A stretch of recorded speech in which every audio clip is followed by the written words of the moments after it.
بسم اللہ الرحمن الرحیم الحمد للہ وکفی والسلام علی عبادہ الذین اصطفی. یہ کتاب جو آپ حضرات دیکھ رہے ہیں اسی کا مجھے انتظار تھا، لیکن اس کتاب کو انتظار تھا کہ یہ آ جائے. مجھے اس کتاب کا بے انتہا انتظار تھا، روز دیکھتے ہیں آئی نہیں، جب یہ آئے تبھی آئی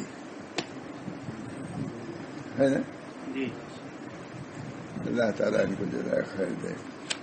یہ کتاب عزیزم مخلصم مولوی محمد فاروق صاحب بھٹی حال مقیم ساؤتھ افریقہ نے نہایت مفید و مؤثر رسالہ عشر و قواعد فی تزکیۃ النفس مؤلفہ شیخ عبدالرزاق بن عبد المحسن بدر بھیجا ہے. کتاب کا موضوع اور مقصد اس کے نام سے ظاہر ہے. بقول مولانا عبدالرشید صاحب کے دریا کو کودے میں سما دیا ہے. انہوں نے رسالہ بھیجا، اس کے بارے میں اتنا بڑا عالم نگرا ہے کہ ایسا بڑا رسالہ ہے، ایسا عمدہ کہ گویا کہ دریا کو کوزے میں سما دیا ہے. ظاہر ہے کہ جب انہوں نے کتاب یہ دیا تو مجھے اسے ترجمہ کا خیال ہوا، ترجمہ کیا گیا. ہم بھی شریک ہوئے اور مولانا وغیرہ بہت سے علماء شریک ہوئے. کس کا پہلے خیال ہوا کہ جتنا انہوں نے ہے اسی چھپوا دیا جائے. پھر اب ہم نے کچھ بڑھانا شروع کیا کہ یہ کتاب کل آئی. بہت مہینوں کی گئی تھی چھپنے کے لیے، لیکن یہ اسی لاک ڈاؤن جو ہے پڑی گئی تھی. اور میں سمجھتا ہوں کہ اس کی وجہ سے نہیں پڑی تھی، ان کی وجہ سے پڑی تھی. جن کا قصور ہے پہلے آ گئے ہوتے تو پہلے آ گئی ہوتی. کل آئے اس کے بعد یہ آئی. تزکیہ نفس کے لیے 10 قاعدے. ترجمہ عشر و قواعد فی تزکیۃ النفس. اس کتاب کا ترجمہ نام ہے عشرۃ و قواعد فی تزکیۃ النفس.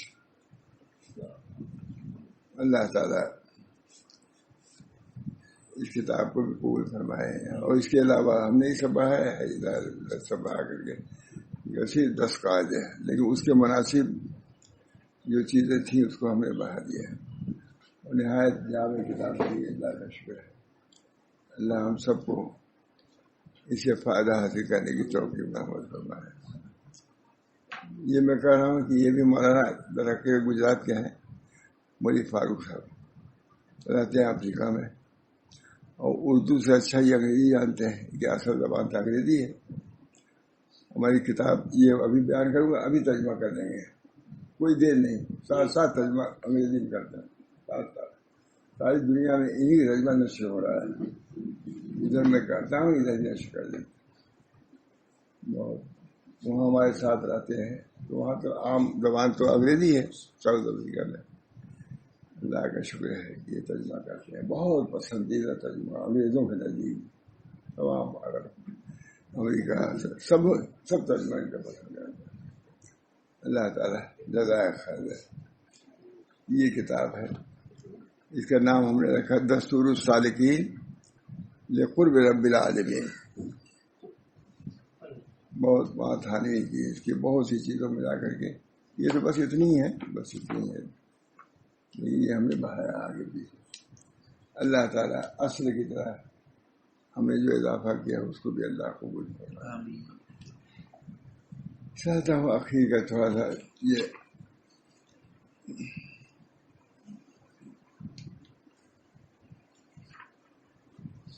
بہت علماء کا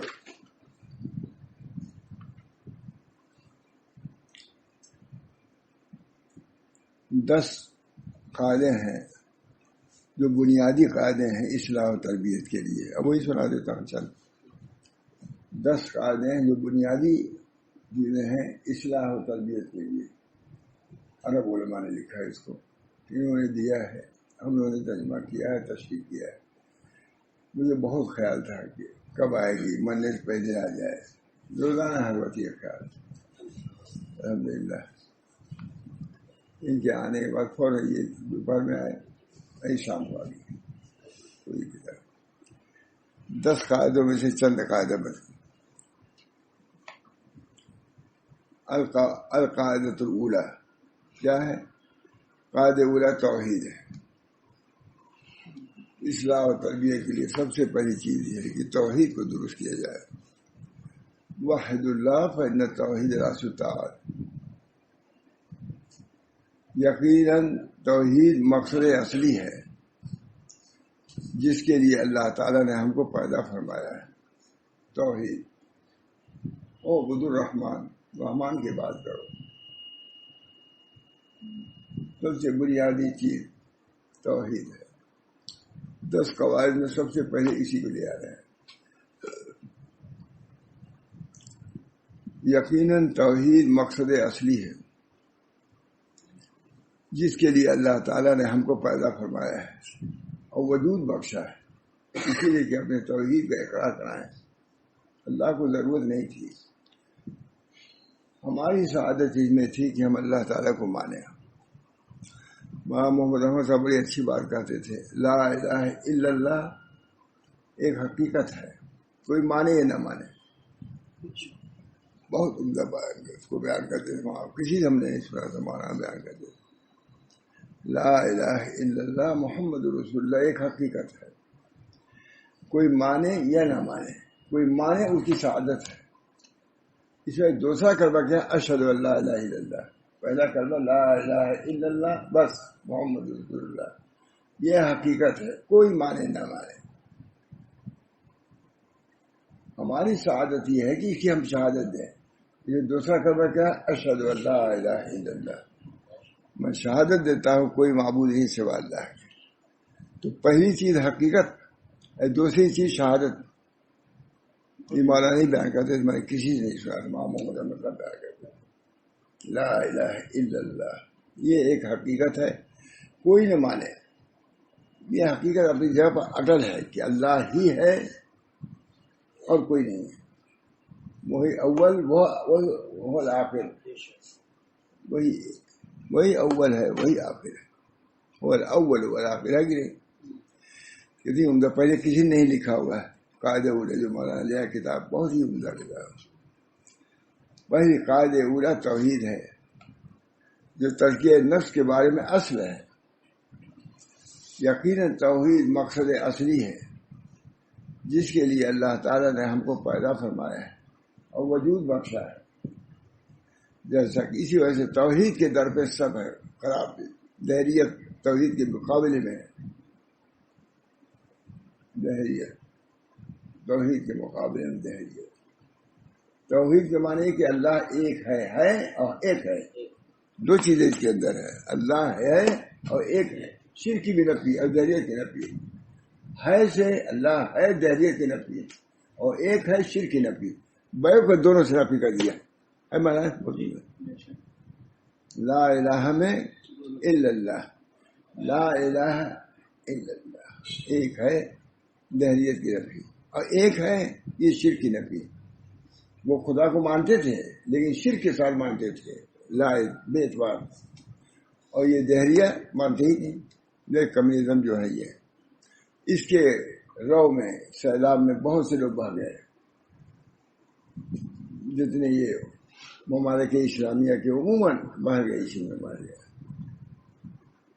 بڑے اللہ تعالیٰ ان لوگوں کی مغفرت فرمائے جو کچھ کہہ گئے ہیں دہریت میں. مسلمان لیڈر. یقیناً توحید مقصد اصلی ہے جس کے لیے اللہ تعالیٰ نے ہم کو پیدا فرمایا ہے اور وجود بخشا ہے. جیسا کہ اللہ تعالیٰ ارشاد فرمایا وما خلقت الجن والانس لیعبدون. جن تو اس لیے پیدا کیا تاکہ ہماری عبادت کریں. یعنی میں نے انسان اور جنوں کو اس لیے پیدا کیا ہے کہ وہ لوگ میری عبادت کریں. چنانچہ یہی انبیاء اور رسول کی دعوت کا محور ہے. چنانچہ یہی انبیاء اور رسول کی دعوت کا محور، مرکزی چیز یہی ہے توحید. اسی کا انکار کرتے تھے کہ ہم نے اپنے آبا و اجداد کو 3 بتوں کی پوجا کرتے ہوئے دیکھا ہے. 360 بت بیت اللہ میں نہیں مانا. کیسی تکلیفیں دی نبی صلی اللہ علیہ وسلم. خانہ کعبہ کے سامنے حضور اقدس صلی اللہ علیہ وسلم نماز پڑھے تھے، اجری رکھ دیا صرف اس لیے کہ ان بتوں کو جو 360 رکھتے تھے حضور صلی اللہ علیہ وسلم نہیں مانتے. بس یہی قصور. چنانچہ انبیاء کی دعوت کا محور بھی جیسا کہ اللہ تعالیٰ ارشاد فرمایا وَلَقَدْ بَعَثْنَا فِي كُلِّ أُمَّةٍ رَسُولًا أَنِ اعْبُدُوا اللَّهَ وَاجْتَنِبُوا الطَّاغُوتَ، ہم نے ہر امت میں کوئی پیغمبر بھیجے ہیں، ہم نے ہر امت میں کوئی پیغمبر بھیجتے رہے ہیں کہ تم اللہ تعالیٰ کی بات کرو اور شیطان سے بچتے رہو، صرف اللہ کی بات کرو، اسی لیے انبیاء ہے۔ نہیں بولتا بنیادی چیز ہے، مسلمانوں کو معلوم ہے، یہ بنیادی چیز ہے، بغیر اس کے معنی چل ہی نہیں سکتے۔ بدعات شرکیات میں مبتلا ہے قوم، ضروری چیز ہے۔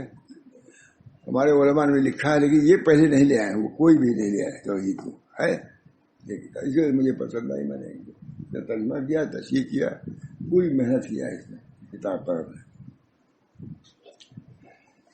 کرتا رہتا ہوں محنت جو امت کے لیے مفید ہو، ایمان کی دوسری کے لیے، اس سے بڑھ کے کوئی کتاب ہوتی ہے۔ اور ہم ہر امت میں کوئی نہ کوئی پیغمبر بھیجتے رہے ہیں کہ تم کو تم اللہ کی عبادت کرو اور شیطان سے بچتے رہو۔ شیطان بھی معبود بن کے سامنے آتا ہے، اس کی عبادت مت کرو، شیطان ہی ہے۔ توحید اول شے ہے جو انسان پر دین اسلام میں داخل ہونے کے لیے واجب و ضروری ہے۔ توحید اول شے ہے جو انسان پر دین اسلام میں داخل ہونے کے لیے واجب و ضروری ہے۔ اسی طرح داعی اللہ پر واجب ہے کہ لوگوں کو توحید کی تعلیم دے۔ جو داعی ہے امت کا، سب سے پہلے توحید سے دعوت دینا چاہیے۔ اسی طرح داعی اللہ پر واجب ہے کہ لوگوں کو توحید کی تعلیم دے، جیسا کہ حضور اقدس صلی اللہ علیہ وسلم نے حضرت معاذ رضی اللہ تعالیٰ سے ارشاد فرمایا انک تقدم، بے شک تم جا رہے ہو ایسی قوم پر جو اہل کتاب ہے، پس چاہیے اول ما تدعوہم الی ان یوحدوا اللہ، تو ان کو دعوت دو اس پر کہ اللہ کی توحید اختیار کرو۔ اہل کتاب وہ لوگ بھی بہکے ہوئے ہیں، تم اہل کتاب کے ایک قوم کی طرف جا رہے ہو، بس تمہاری اول دعوت یہ ہونی چاہیے کہ وہ اللہ تعالیٰ کی توحید کو تسلیم کریں۔ یہ لوگ بھی ہٹ چکے تھے، اہل کتاب بھی توحید سے ہٹ چکے تھے۔ عیسیٰ صاحب کیا مانتے تھے، ان کی بیوی ان کی ماں کو کیا مانتے تھے؟ سب سے پہلی دعوت توحید کی۔ جو اہل کتاب ہیں، مشرکین والا نہیں کہہ رہے ہیں، اہل ترجمہ تم اہل کتاب کے ایک قوم کی طرف جا رہے ہو، پر تمہاری اول دعوت یہ ہونی چاہیے کہ وہ اللہ تعالیٰ کی توحید کو تسلیم کریں۔ اللہ تعالیٰ نے ان لوگوں کو جنہوں نے توحید اور ایمان کے ذریعے اپنے نفوس کا تزکیہ نہیں کیا ہے، ان کو قیامت کے عذاب شدید کی دھمکی دی ہے۔ وَيْلٌ لِّلْمُشْرِكِينَ الَّذِينَ لَا يُؤْتُونَ الزَّكَاةَ وَهُمْ بِالْآخِرَةِ هُمْ كَافِرُونَ، اور ایسے مشرکوں کے لیے بڑی خرابی ہے جو زکات نہیں دیتے اور آخرت کے منکر ہی رہتے ہیں، آخرت کے منکر۔ چنانچہ علامہ ابن قیم نے آیت سابقہ کے متعلق ارشاد فرمایا وہ توحید و ایمان ہے جس سے قلب پاک ہوتا ہے۔ اپنے قلب کو پاک کرو کس سے؟ توحید سے۔ دل میں صرف اللہ رہ جائے گا، وہی قلب جو ہے اس لائق ہے کہ اس کی طرح اللہ دیکھے۔ اگر زید احمد بکر اس قلب میں ہے، اللہ کو گوانا نہیں کہ اس قلب کی طرف دیکھے۔ سب سے زیادہ اللہ تعالیٰ کو شرک ہی ناپسند ہے، شرک کو معاف نہیں کرے گا، سب گناہوں کو معاف، شرک۔ چنانچہ علامہ ابن قیم نے آیت سابقہ کے متعلق ارشاد فرمایا وہ توحید و ایمان ہے جس سے قلب پاک ہوتا ہے، اسی لیے قلب سے ما سوا کی الوہیت کی نفی کو مطلب، اسی ایسے توحید کا مطلب یہ ہے کہ اللہ کے ما سوا کو قلب سے نکالو، اور قلب میں حق کی الوہیت کا اثبات ہے، بس اللہ ہے اور کوئی نہیں، اسی سے امید ہے، اسی کے خوف ہے، اور یہی لا الہ الا اللہ کی حقیقت ہے، اور یہی اصل ہے جس سے قلوب پاک و صاف ہوتے ہیں۔ علامہ ابن قیم کی بات، علامہ ابن قیم نے فرمایا اگلے پیچھے اکثر مفسرین نے کا یہ فرمان ہے کہ یہ توحید یعنی لا الہ الا اللہ کی شہادت اور ایمان ہی ہے جس سے قلب کی صفائی ہوتی ہے. یہ ہر پاکی اور بڑھوتری کی جڑ ہے. نمان بڑھوتری قلب کی جو ترقی ہوتی ہے توحید سے ہوتی ہے. بالکل توحید. صحابہ کو توحید حاصل کیا اول. لا الہ. یہ وہ نشان ہے جسے تلسی اتار دے. حضرت بلال کو کتنا مارتے تھے اللہ علیہ، تب دھوپ میں لٹا دیتے تھے، نیچے گرم پتھر، آگ اوپر سے، لیکن کچھ نہیں. توحید. اللہ دیکھ رہا ہے. یہ وہ نشہ نہیں جسے تلسی اتار دے. کتنی تکلیف دیا، لیکن توحید کے خلاف کا ایک لفظ توحید کے خلاف. صرف حضور کی بات نہیں تھی، توحید کی بات ہے. اولوں سے توحید کی بات تھی. حضور اکبر صلی اللہ علیہ وسلم توحید کی تعلیم دیتے تھے، تو حضور کی مخالفت سے پہلے اس اصل کی مخالفت. اللہ تعالیٰ نے خود فرمایا کہ آپ کو تو یہ سب مانتے ہی تھے، جب سے آپ نے ہمارا ذکر کیا آپ مخالف ہو گئے. آپ کے بھی تو آپ کی مخالفت بات کی ہے، اول تو ہماری مخالفت ہے. نبی صلی اللہ علیہ وسلم کی مخالفت اسی توحید کی وجہ سے ہوئی. مطلب حضور صلی اللہ علیہ وسلم شادی اچھے ہیں، بہت اچھے ہیں، بہت خوش ہے، یہ کہا جاتا ہے. جب سے ہمارا ذکر کیا سب آپ کو بھی دشمن ہو گئے. ہماری وہی توحید اصل ہے. واحد اللہ فإن اللہ. آج بھی ہم کو اسی سے ہٹایا جا رہا ہے. توحید رسمی دین اختیار کرو جس میں توحید کا نام ہی نہیں.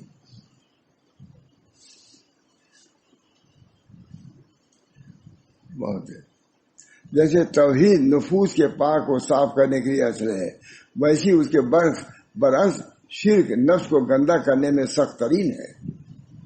جس دل میں شرک ہے سے بڑھ کے برا قلب نہیں ہو سکتا. تمام اعمال کے حد کرنے کا سبب یہی شرک ہے. جیسا کہ اللہ تعالیٰ ارشاد فرمایا وَلَقَدْ أُوحِيَ إِلَيْكَ وَإِلَى الَّذِينَ مِن قَبْلِكَ لَئِنْ أَشْرَكْتَ لَيَحْبَطَنَّ عَمَلُكَ وَلَتَكُونَنَّ مِنَ الْخَاسِرِينَ. فاسق کر رہا ہے. اور آپ کی طرف بھی اور جو پیغمبر آپ سے پہلے گزرے ہیں ان کی طرف بھی یہ وہی بھیجی جا چکی ہے کہ عام مخاطب اگر تو شرک کرے گا تو تیرا کیا کرایا کام غارت ہو جائے گا اور تو خسارے میں پڑ جائے گا. دونوں قرآن سے بنے گا. شرک ایسا گناہ ہے جس کو اللہ تعالیٰ کبھی معاف نہ فرمائیں گے. اللہ شرک ایسا گناہ ہے. اللہ تعالیٰ آج کتنے لوگ شرک بتوں سے مانگتے ہیں، مندروں میں جاتے ہیں. شرک ایسا گناہ ہے جس کو اللہ تعالیٰ کبھی معاف نہ فرمائیں گے. جس کی وفات اس پر ہوئی ہے، جیسا کہ اللہ تعالیٰ ارشاد فرمائے ان اللہ لا یغفر ان یشرک. بے شک اللہ تعالیٰ اس بات کو نہ بخشیں گے کہ اس کے ساتھ کسی کو شریک ٹھہرایا گیا ہے، اور اس کے سوا جتنے گناہ ہیں اس کے لیے منظور ہوگا وہ گناہ بخشے جائیں گے. اور گناہ اللہ تعالیٰ کا منظور بڑھتے ہیں، لیکن اس کو تو منظور ہی نہیں ہوگا کہ بخشا جائے. نیز اللہ تعالیٰ نے جنت کو حرام کرا دیا ہے ہر اس شخص پر جو اس کے ساتھ کسی غیر کو شریک کرتا ہے. جیسا کہ اللہ تعالیٰ نے ارشاد فرمایا انہ من یشرک. بے شک جو شخص اللہ تعالیٰ کے ساتھ شریک قرار دے گا سو اس پر اللہ تعالیٰ جنت کو حرام کر دے گا اور اس کا ٹھکانہ دوزخ ہے، اور ایسے ظالموں کا کوئی مددگار نہیں.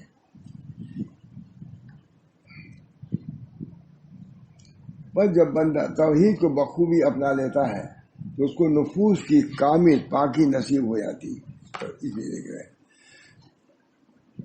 قد افلح من زکاہا، فلاح پائی اسے جسے نفس کا تزکیہ کیا. تو سب سے پہلے چیز قلب کا تزکیہ یہ ہے کہ اللہ کو ایک مدبر حقیقی ایک ہے، اس کا کوئی شریک نہیں ہے. پر جب بندہ توحید کو بخوبی اپنا لیتا ہے تو اس کو نفوس کے کامل پاکی نصیب ہو جاتی ہے، اور اس کو دنیا و آخرت میں پوری ہدایت اور امن اور اطمینان حاصل ہو جاتا ہے. جیسا کہ اللہ عز و جل نے ارشاد فرمایا الذین آمنوا ولم یلبسوا ایمانهم بظلم اولئک لهم الامن وهم مہتدون، جو لوگ ایمان رکھتے ہیں اور اپنے ایمان کو شرک کے ساتھ مخلوط نہیں کرتے، جو لوگ ایمان رکھتے ہیں اپنے ایمان کو شرک کے ساتھ مخلوط نہیں کرتے، ایسے ہی لوگوں کے لیے امن ہے اور وہی راہ پر چل رہے ہیں۔ توحید اول قدم للمرید ان یکون علی الصدق ہے نا، علی توحید میں کہہ دیتا ہوں، اول قدم مرید کے لیے کہ توحید پر ہو۔ پس جب بندہ اللہ کے لیے پستی اور اس کے لیے محبت کو خالص کر لیتا ہے تو اس کے اعمال خالص اور صحیح ہو جاتے ہیں، بنیادی بات ہے۔ پر جب بندہ اللہ کے لیے پستی اور اس کے لیے محبت کو خالص کر لیتا ہے تو اس کے اعمال خالص اور صحیح ہو جاتے ہیں اور اس کا نفس پاک و صاف ہو جاتا ہے۔ اور جب نفس پر شرک کے اثرات طاری ہوتے ہیں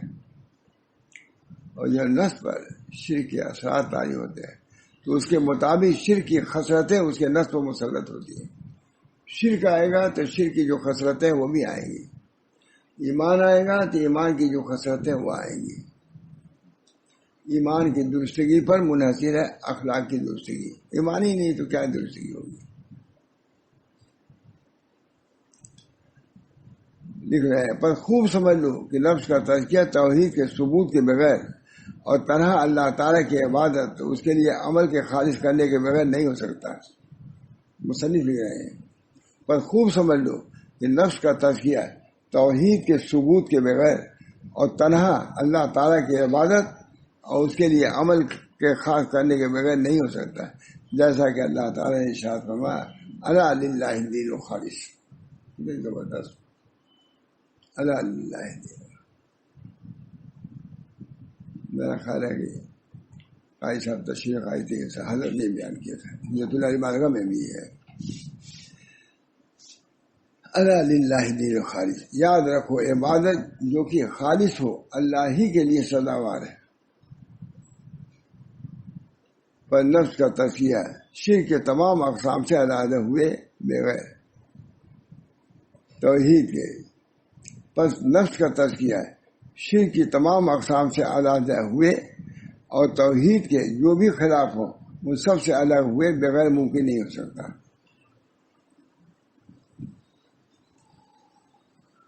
چنانچہ یہ ان کی کتاب کا ہو گیا۔ اب لکھ رہا توحید کے متعلق حضرت حکیم امت معاشبری تھانوی کی تحقیق۔ چنانچہ حضرت حکیم امت نے اپنے رسالہ فروع ایمان میں بڑی معرفت کی بات تعریف فرمائی ہے کہ شارع علیہ السلام سے توحید کے دو معنی ثابت ہیں، ایک لا معبود الا اللہ، ایک لا مقصود الا اللہ۔ یہ توحید ہے، معبودیت کی بھی نفی ہو اور مقصودیت کی بھی نفی ہو۔ ہم عبادت کرتے ہیں اس میں ہمارا کوئی معبود دوسرا نہیں سوائے اللہ کے، اور مقصود میں صرف اللہ ہی ہے۔ اگر مقصود میں شریک کیا کسی کو تو یہ شرک خفی ہے، اور معبودیت میں شریک کیا تو یہ شرک جلی ہے۔ دونوں کی نفی ضروری ہے۔ اس وجہ ذکر میں کبھی کبھی کہنا چاہیے لا معبود الا اللہ ولا مقصود الا اللہ۔ مقصود بھی ہمارے اس عبادت سے اللہ ہی ہے۔ ریا اسی کو کہتے ہیں کہ اپنی عبادت سے مال کو طلب کرنا، جان کو طلب کرنا، یہ شرک جلی نہیں ہے، یہ شرک خفی ہے۔ ان یسیر ریا شرک، تھوڑی سی ریا بھی شرک ہے، حدیث ہے ان یسیر ریا شرک، تھوڑی سی ریا بھی شرک۔ اسی معنی کا سید عبدالقادر جیلانی کبھی اے مشرکو کہتے ہیں، اے مشرکو۔ مولانا محمد بن فاروقی نے کہا حضرت یہ سید عبدالقادر مشرکو ہم سب کو مسلمانوں کہتے ہیں۔ یہی بتایا کہ جو مقصود میں شریک کرتا ہے یعنی عبادت کر رہا ہے یہ لوگوں کو راضی کرنے کے لیے، لوگوں سے مال یا جاہ حاصل کرنے کے لیے، یہ بھی شرک ہے، لیکن اس کو شرک جلی نہیں کہتے، شرک خفی کہتے ہیں، جس کو ریا کہتے ہیں۔ شرک خفی یہی ہے۔ ریا طلب الجاہ بواسطۃ العبادات، آیا علوم میں ہے، طلب الجاہ بواسطۃ العبادات، عبادات کے واسطے سے جاہ کو طلب کرنا، مال کو طلب کرنا، یہ بھی شرک ہے، لیکن شرک جلی نہیں ہے، شرک خفی ہے، اسی کو ریا کہتے ہیں۔ سب سمجھنے کی بات ہے کہ نہیں؟ جو بنیادی چیزیں ہیں سمجھتے ہی نہیں مسلمان کیا ہے، بہت چیزیں یہ تو بنیادی چیزیں ہیں، ہمارے ایمانی درست نہیں ہوتا جب تک سب نہیں جا رہا ہے۔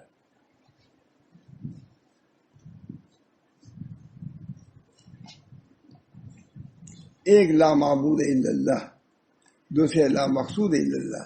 پہلے معنی کا ثبوت تو اگر میرا شمس ہے، یعنی اللہ تعالیٰ کے علاوہ کوئی معبود نہیں، سب جانتے ہیں۔ اور دوسرے معنی کا ثبوت اس طرح پر ہے کہ رسول اللہ صلی اللہ علیہ وسلم نے شرک و شرک اثر کہا ہے، یعنی یسیر ریائے شرکن، چنانچہ ارشاد فرمایا ان یسیر ریائے شرکن،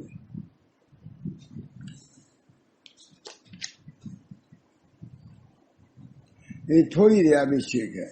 اور ظاہر کے ریا میں غیر اللہ معبود نہیں ہوتا، غیر اللہ کو معبود نہیں بلکہ مقصود ہوتا ہے کہ اس سے ہم کو ریا جان ملے گی، مال ملے گا، تو معبود نہیں بنایا بلکہ مقصود میں شرکت کر لیا۔ مقصود بھی ہمارا اللہ ہی ہونا چاہیے، معبود جیسے ہونا چاہیے وہی مقصود بھی اللہ ہی ہونا چاہیے۔ تو معبود میں شرکت تو کم ہوتی ہے، لیکن مقصود میں شرکت عام طور سے ہو ہی آتی ہے ملک۔ اللہ تعالیٰ محفوظ ہے کہ سیدنا عبد القادر جیلانی فرماتے ہیں کہ ہم سب لوگ شرک میں رہے ہیں، اس لیے ہم پار ہوئے ہیں۔ ہمارے حضرت بہت کہتے تھے سیدنا عبد القادر جیلانی اپنے کو اقرار کر رہے ہیں، ہم سب لوگ شرک کے وادی میں رہے ہیں اور یہاں سے ہم پار ہو کر کے توحید کے بندی پر پہنچے ہیں۔ حضرت عائشہ صاحب کہتے تھے کہ پہلے تو میرا ریا ہی ہوتی ہے کہ کوئی ریا ہی سے اگر کوئی عبادت کرتا ہے تو کرنے دو، وہ ریا پھر عبادت جو ہے وہ خلوص پھر عبادت ہو جائے گی، اخلاص آ جائے گا اس کے اندر۔ حضرت عائشہ صاحب کہتے تھے کوئی کسی طرح عبادت کر رہا ہو، چاہے ریا سے کرتا ہو، کرنے دو، ایک نہ ایک دن اس کے اندر خلوص آ جائے گا۔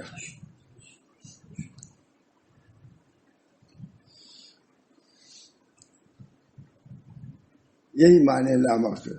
توحید کے دو معنی جو شارع اسلام سے ثابت ہیں، اس کی حضرت حکیم الامت نے کیسی عمدہ توضیح فرمائی، جو یقیناً حکیم امت کے کمال علم و حکمت پر دال ہے، جو میں نے لکھا ہے ماتھانی نے تصحیح کر دی کہ نہیں؟ انہوں نے صرف شرک جلی کہا ہے ان کی کتاب میں، ہم نے اپنی کتاب میں بڑھا دیا ہے تشریح میں۔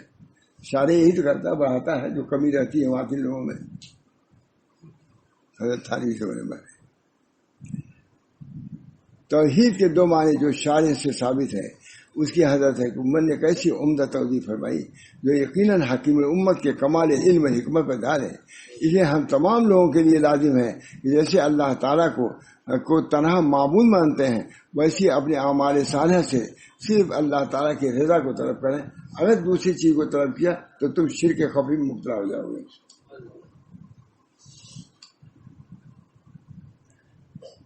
اللہ تعالیٰ کی رضا کو مقصود چاہیے، نہ کہ اسے غیر کو، تاکہ ریا یعنی شرک خفی سے محفوظ ہو جائے اور توحید خالص میسر ہو جائے۔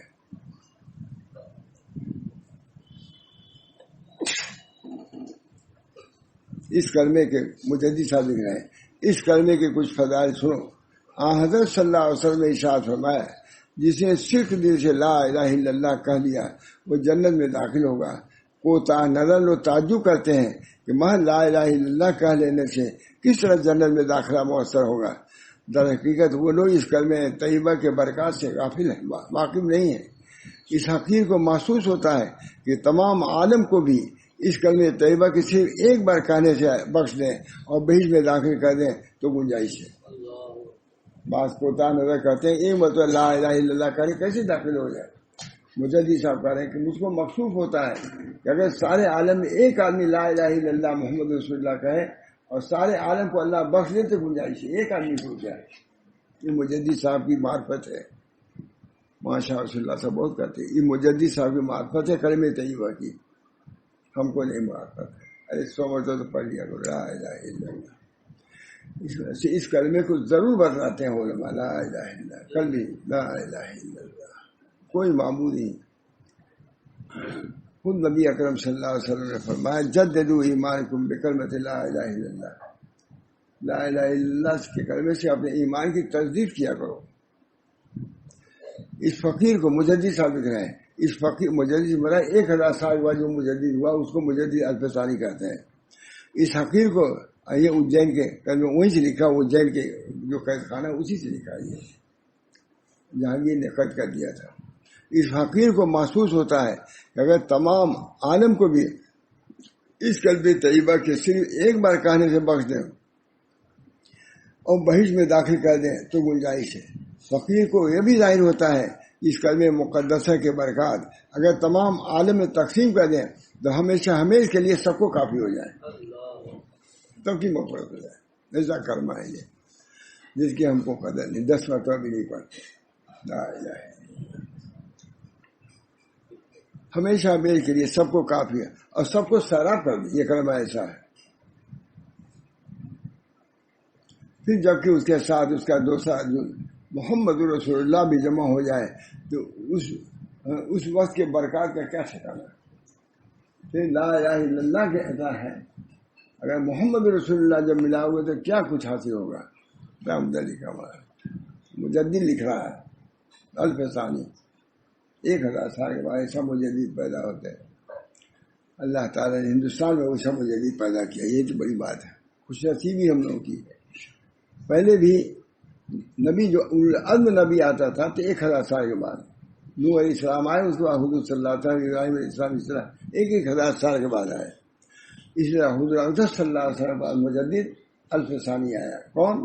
سرہندی، احمد سرہندی۔ جبکہ اس کے ساتھ دوسرا جو محمد رسول اللہ ہو جائے تو اس وقت کے برکات کے کیا ٹھکانا ہے۔ ان دونوں کلمے کا مجموعہ لا الہ الا اللہ محمد رسول اللہ جامع کمالات ولایت و نبوت، ان دونوں کمالات کے سعادتوں کا پیشوا ہے۔ ان دونوں کلمے کا مجموعہ لا الہ الا اللہ محمد رسول اللہ جامع کمالات ولایت و نبوت، ولایت کے کمالات کو بھی جامع ہے اور نبوت کے کمالات کے بھی جامع، جس کی ہم کو قدر ہے۔ اللہ جو جامع کمالات ولایت وہ نبوت اور ان دونوں کمالات کے سعادتوں کا پیشوا یہی کلمہ ہے۔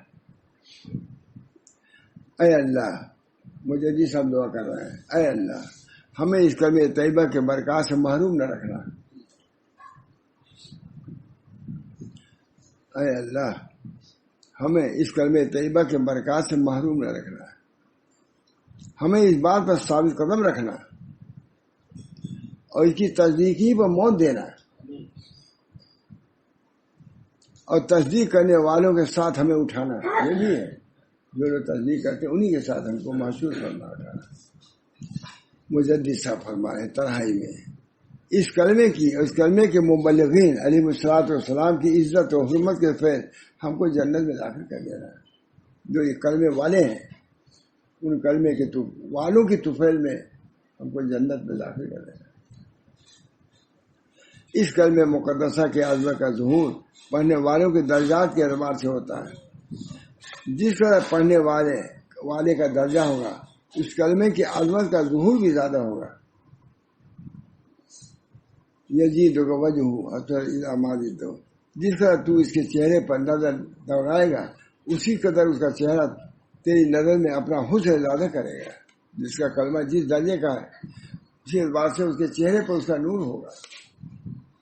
لکھ رہے ہیں دنیا کے اندر رہ کر معلوم نہیں کوئی آرزو فرماتے ہیں۔ اب اس کے بعد دنیا کے اندر رہ کر معلوم نہیں کہ کوئی آرزو اس آرزو سے زیادہ ہوگی کہ ایک گوشے تنہائی میں بیٹھ کر اس کلمے کے تکرار ہم کرتے ہیں۔ مجدد لکھ رہا ہے کہ کوئی آرزو نہیں ہے سوائے اس کے کوئی گوشے تنہائی ہو اور اس میں لا الہ الا اللہ ہم پڑھ رہے ہو۔ حضور اسی کلمے کے لیے تو گئے تھے غار حرا، مجدد صاحب گئے، جیل میں تھے۔ کوئی آرزو اس آرزو سے زیادہ ہوئی ایک گوشے تنہائی میں بیٹھ کر اس کلمے کی تکرار سے محظوظ ہوا جائے، لیکن کیا کیا جائے، تمام آرزو میسر نہیں ہے۔ کیا کیا جائے، تمام آرزو میسر غفلت بھی ہوتی رہتی ہے، مجدد اپنا اقرار کر رہا ہے، غفلت بھی ہوتی رہتی ہے، اور حقوق کی ادائیگی کے لیے مخلوق سے اختلاط کے بغیر کام بھی نہیں چلتا۔ تنہائی ہم کیسے تنہائی چاہتے تو ہیں، لیکن تنہائی ملنے کا کوئی صورت نظر نہیں آتی۔ بال بچے ہیں، ان کے ساتھ رہنا بھی پڑتا ہے۔ ربنا، اب دعا بھی فرما رہے ہیں، وہ دعا بھی پڑھیے، آمین کریے، ختم۔